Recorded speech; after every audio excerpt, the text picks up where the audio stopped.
Fredrik Palmeus, rather senior person, I'm afraid to say, 52 years old, with a thorough background of almost 35 years of IT-related startups, out of which I managed 2 IPOs over the past 10 years. And for the past 5 years, I've been recognized as a growth engineer for startups.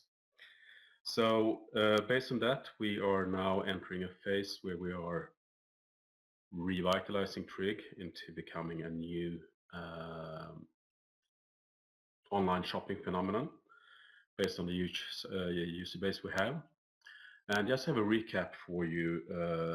Obviously, internet marketing has been around for quite some time, since sort of late 90s it started to grow. It was very much based on impression-based marketing or pricing.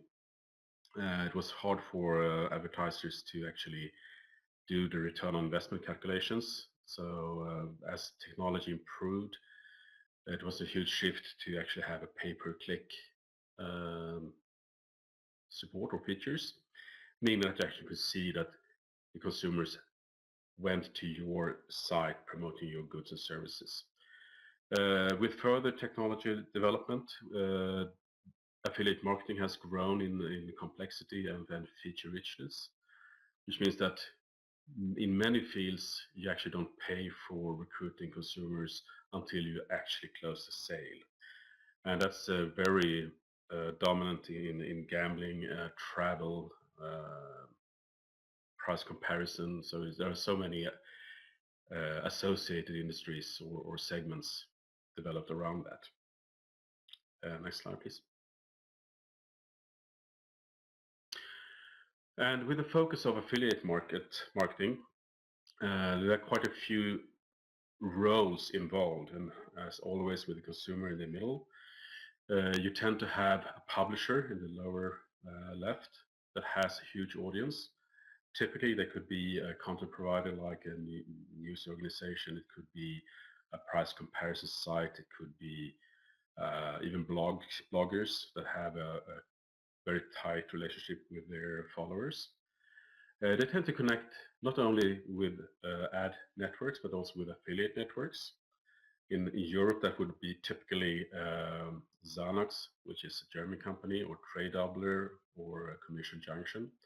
Or in the US, it could be Linkshare. And they have very sophisticated back office solutions where you actually could route the consumer not only to earn revenue on displayed ads, but also to close the loop after a sale has been done.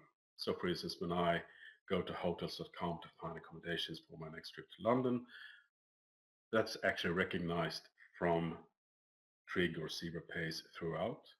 And with the grace period until I actually consume the accommodation, it actually triggers a transaction and pays out the commission to TRIG and further on to the consumer. Obviously, that's a very sophisticated system, but it also opens up for very interesting business opportunities for companies like us. Next slide, please.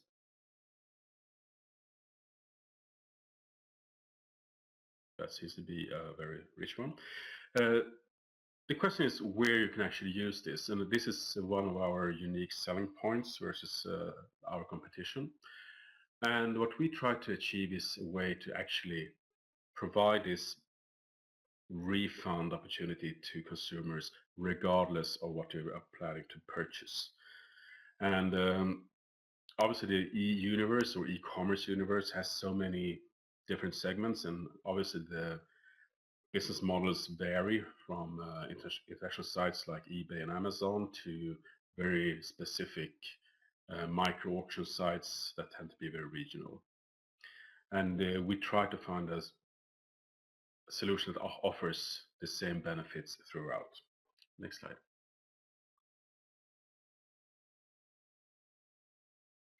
So with the focus of affiliate marketing, and in our take, just to be crystal clear on what we do, because typically affiliate marketing are used to do what we call backfills, which means that if you have a site that is typically focused on display ads and you run empty, you tend to have backfills of lower yielding campaigns on that site.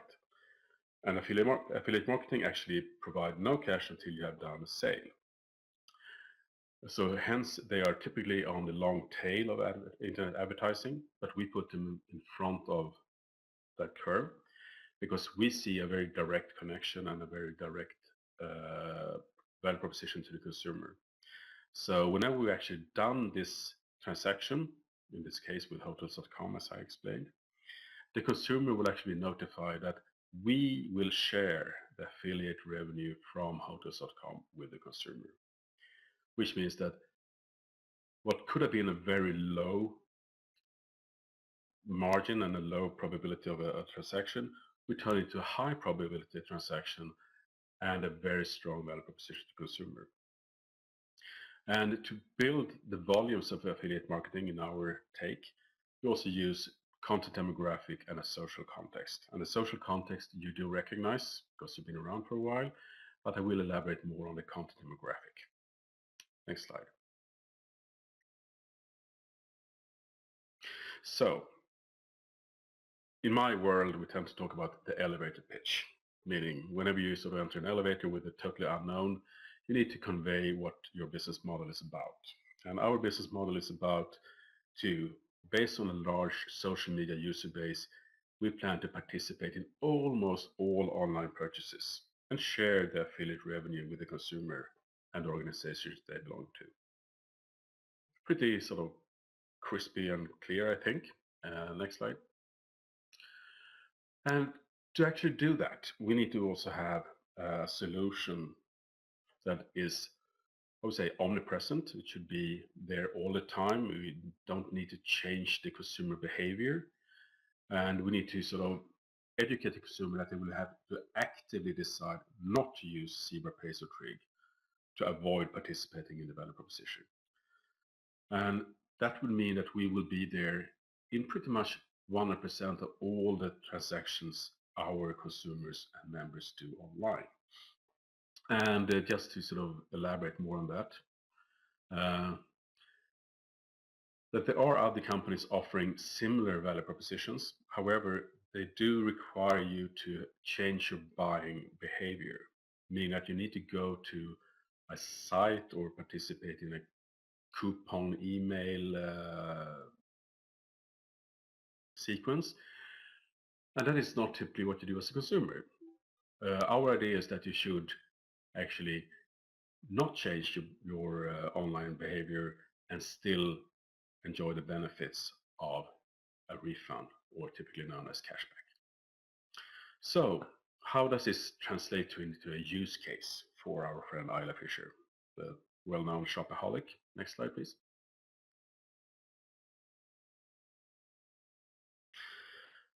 Typically, when you go online to purchase goods or services, you either type in a URL or like domain address to Amazon.com, just to take an example, or you enter your criteria or your needs on a search engine like Google, Yahoo, Bing, or others, or you see something in an email or a banner ad that you actually click on a link to get to a merchant site. And of course, we need to make sure that this works for pretty much all typical browsers like Firefox, Internet Explorer, Chrome, Safari, and Opera. Next slide, please. So we need to be there all the time. We need to be non-intrusive so that don't annoy anyone, but yet intrusive when the right opportunity arises. So on the screen we have a search engine result page from Google, and we need to identify that, okay, this consumer, ready with the credit card in hand, apparently has been browsing for products from Sony. And then we need to highlight and then put our alternative on top of the search result. Next, please. This is actually a screenshot with a travel company in Sweden, and unfortunately I had to do a rather ugly screenshot. So in this case, the consumer has done a search for Greece, or Grekland in Swedish, and as you see in the left-hand corner or side, you have an icon, the TRIG icon, placed next to the search result for a particular merchant, in this case Vingresor. And whenever I hover with the mouse on top of that listing, I also get a screenshot. Unfortunately, I cannot show that to you tonight because we don't have screen sharing with this large audience. But that will sort of be presented on the right on the screen. In this case, you have a screenshot from this travel company, Ving, and also the particulars of the offer of Zebra Pace or TRIG. And you also see on the upper right corner of the browser, you have a blue TRIG icon. And there you have a menu with further options. And everything is done in real time or near real time. So as soon as we get confirmation from a closed transaction, we can actually convey that back to consumer that you have a refund pending from this or that merchant. Next, please. And also we need to have a gentle reminder if for some reason you have not logged in or you went to a site from a merchant that has no offers through TRIG or Zebra Pace, I need to make sure that you actually recognize that. And this actually applies also for some larger merchants like Amazon, because they are quite discriminating in their dealings with affiliate networks. Next, please. Wow, that was not a good screen. But you need to also have this full transparency of your pending transactions, and there you can actually press on a button when you have refunds due to put them onto your PayPal account or your bank account. This has been around. This is a solution that has been proven over the past 5 or 6 years in another business context. So it's well proven and robust. So how do we participate and inspire our favorite shopper, Isla Fisher in this case? We need to make sure that we are there and we actually promote the offers of our merchants. And you could argue whether these images are elaborate enough, but from the top and going clockwise, it's travel, luxury, fashion, celebrity gossip, and food. That's content areas that we are working on to provide even more profiling and inspiration to purchases. And that brings us to this second component in this, and that's content demographics. Next screen.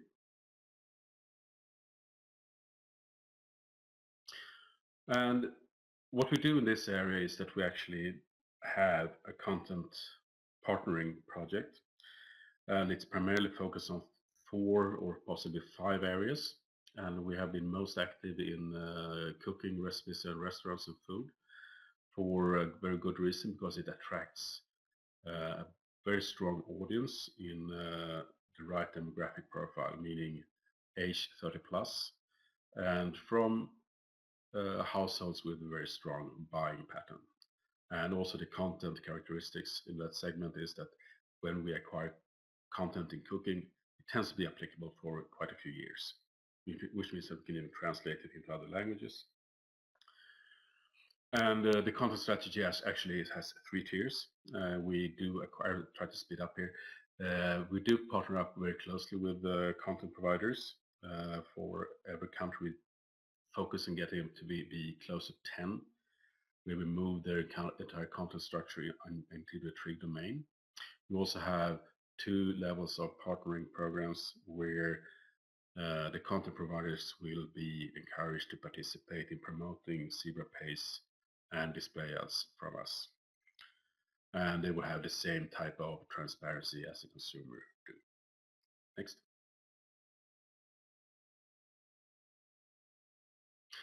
So this is what we're working on. I do apologize for the language. For those that are new to it, it's actually Swedish.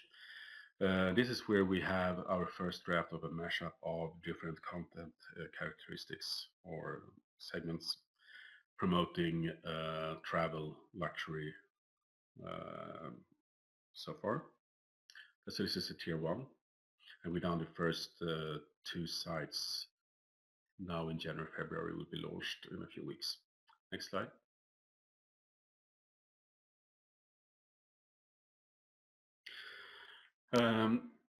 This is a model where we actually syndicate content from external content providers to give us a larger audience and also to bring more content in each vertical.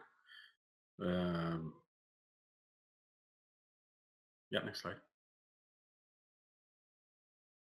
Just to be clear, on the previous slide we mentioned MyTaste, which is a competitor based in Sweden working globally, but we are piggybacking on the business model and business successes of them. And the same goes for our massive content strategy, where we have a package that encourages content providers, that could be publishers or bloggers or others or portal owners, to participate and promote our display ads and Zebra Pays as a refund tool. Next. We can skip that for now. Next.